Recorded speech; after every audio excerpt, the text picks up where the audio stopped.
If you want to learn how to choose the right keyword for top ranking in search results, then this video is for you. Hello everyone! Welcome to MAKblogs.com, your success partner. In this video, I will teach you how to choose the right keywords for SEO and top ranking in search results.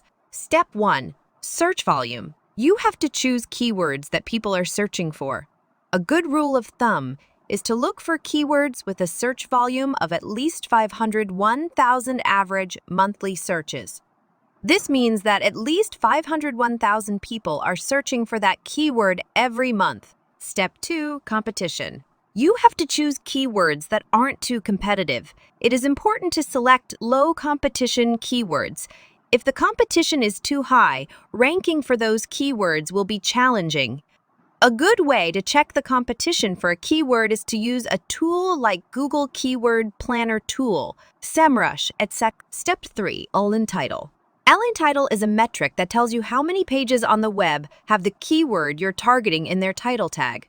A good rule of thumb is to choose keywords with an all-in title of less than 8. By following these 3 steps, you can choose the right keywords for SEO and improve your chances of ranking high in the search results. Thanks for watching. If you found this video helpful, please subscribe to our channel for more SEO tips. If you want to get our exceptional digital services such as SEO, content writing, and more, contact us now.